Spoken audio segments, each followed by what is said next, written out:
The search is on for a 22-year-old girl named Gabrielle or Gabby Petito. She's 5'5", weighs 110 pounds, has blonde hair and blue eyes. She has several tattoos, including a small tattoo on her arm saying "Let It Be." She has a belly button ring as well. I know many of you have already heard of this story and that Gabby is missing, but today I'm also going to bring you some news about the altercation that happened prior to her disappearance and the details. Gabby traveled with her boyfriend, and some say her fiance. His name is Brian Laundrie. He's 23 years old. They were traveling in a 2012 white Ford Transit van across the country. They chronicled their trip on social media, including Instagram and YouTube. And Gabby and Brian had been together for just over 2 years. Now, they left on July 2nd of this year, and they documented their trip, as I said, on YouTube, and they were set to arrive in Portland, Oregon in October, and chronicling their trip along the way. Gabby hasn't been heard from since August 30th, possibly before. Now, her mom, Nicole Schmidt, she says she wanted to cross the country in a camper van and live the van life and live free. This was her dream. Her mom said she was touring all the national parks. Now, on Gabby and Brian's YouTube channel called Nomadic Static, the description states, "A glimpse into our van adventures. After our first cross-country trip in a little Nissan Sentra, we both decided we wanted to downsize our lives and travel full-time, but trying to fit everything for 2 people in the tiny little trunk of the car, also spending way too much on gas, food, and Airbnb, was not the road to take. We quickly realized we had to come up with a solution if we wanted to continue traveling and living nomadically. So that's why we handcrafted our own tiny van, a simple 2012 Ford Transit Connect, utilizing space with unique designs and features, creating a space for both artistic expression and distance hiking. Thank you so much for watching, and we hope you tag along on our journey wherever the van takes us. Follow our van life journey for some awesome van life ideas, tips, hacks, camping spots, and so many beautiful places to travel." Now, Gabby was reported missing on September 11th after her mom and family hadn't heard from Gabby since the last week of August. And Gabby kept in contact with her mom. She told her mom the itinerary of her trip, and also they video chatted and texted as well. So her mom, Nicole Schmidt, thought that she may have been in an area that didn't have service for a few days when she didn't hear back from Gabby. She had some texts, but she wasn't quite sure that it was Gabby. She said, "It was just a text. I did not verbally speak to her." Now, communication stopped from Gabby to anyone. The last time Nicole chatted with Gabby was on August 25th, and she told the family that she had traveled to Grand Teton National Park in Wyoming. But let's just back up the timeline a couple of weeks. It's important. On August 12th, Gabby posted pictures taken at the Arches National Park just north of Moab. And the same day, though, cops were called. It said, "Our officers did respond to an incident involving Brian Laundrie and Gabrielle Petito on the 12th of August 2021. However, neither Brian or Gabrielle were the reporting party. Officers conducted an investigation and determined the insufficient evidence existed to justify criminal charges." Now, as I was researching this, news keeps coming in, and documents show that it was actually called for disorderly conduct, and officers were dispatched to a report of a domestic problem between a male and a female that had engaged in some sort of altercation. It said the driver of the van, a male, had some sort of argument with the female Gabby. The male tried to create distance by telling Gabby to go take a walk to calm down. She didn't want to be separated from the male and began slapping him. He grabbed her face and pushed her back as she pressed upon him and the van. He tried to lock her out and succeeded, except for his driver's door. She opened that and forced her way over him and into the vehicle before it drove off. And then a responding officer initially wrote that he believes it was reported the male had been observed to have assaulted the female, but later wrote that no one reported that the male struck the female.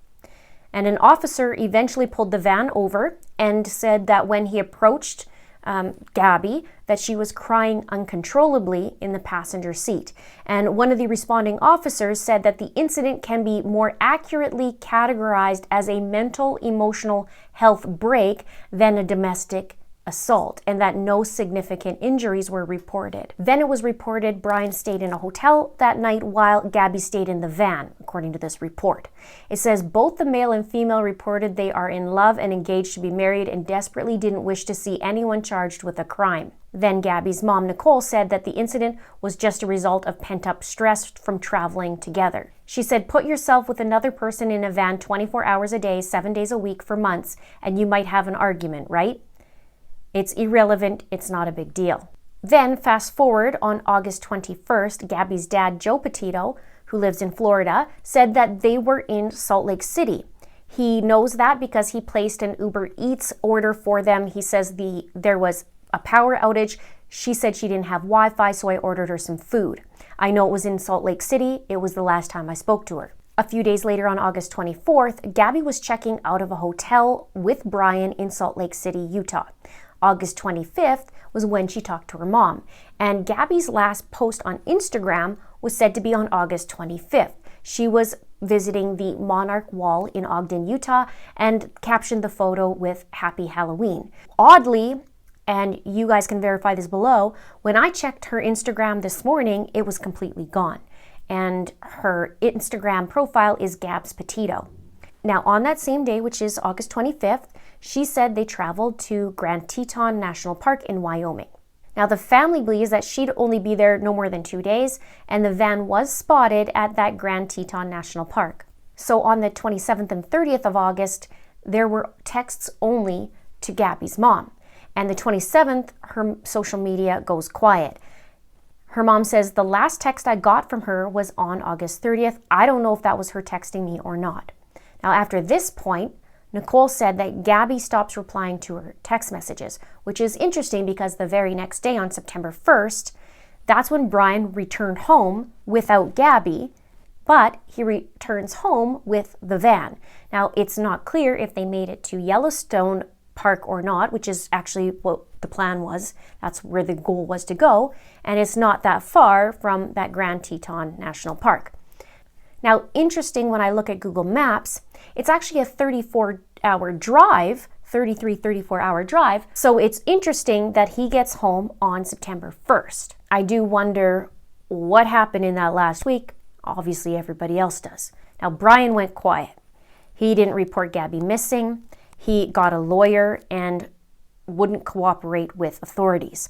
Now, they are announcing, or they did announce today, that Brian is a person of interest. And before they announced this, there's a statement from Brian's lawyer which was made, and it says, "This is an extremely difficult time for both the Petito family and the Laundrie family.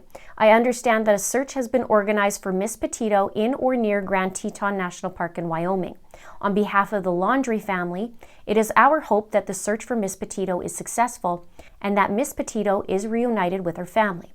On the advice of counsel, the Laundrie family is remaining in the background at this juncture and will have no further comment." Now, the Petito family released a statement in return. It says, "The Schmidt and Petito family are going through the worst moments of their lives. Their beautiful 22-year-old daughter is missing, and the one person that can help find Gabby refuses to help. Brian Laundrie was traveling with Gabby in the Grand Teton Yellowstone area. They were traveling together in Gabby's 2012 Ford Transit van. That is where we believe Gabby was last seen. Brian is refusing to tell Gabby's family where he last saw her. Brian is also refusing to explain why he left Gabby all alone and drove her van to Florida. These are critical questions that require immediate answers. The Schmidt and Petito family begged the Laundrie family to not remain in the background, but to help find who Brian referred to as the love of his life. How does Brian stay in the background when he is the one person that knows where Gabby is located? The Schmidt and Petito family implore Brian to come forward and at least tell us if we are looking in the right area." Then the van was seized and the FBI is involved. Now, the Schmidt and Petito family says, "We don't eat, we don't sleep, we're just actively looking for her." That's what her mother, Nicole, said.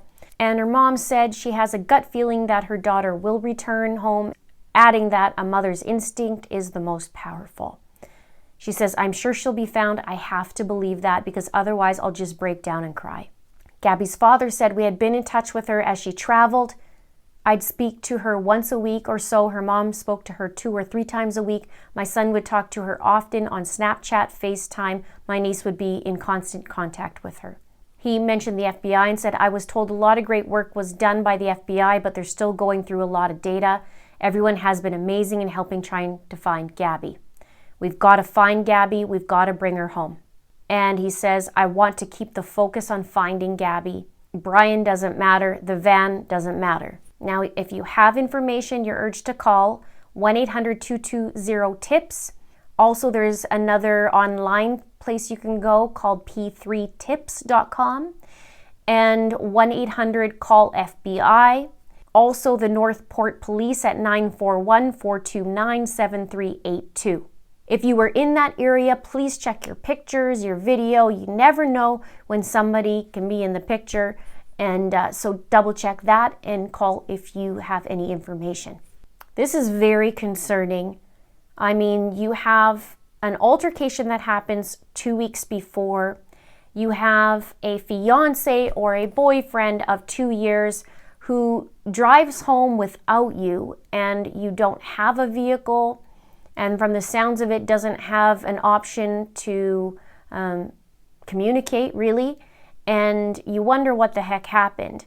And not only that, but you're not saying anything. If it's a person you love, if there's an accident or if you're angry or whatever, why not say something or double check that person got home? I don't know the situation yet, but it is definitely concerning that he arrives September 1st and no one hears from him at all. And he doesn't obviously hear from Gabby that we know.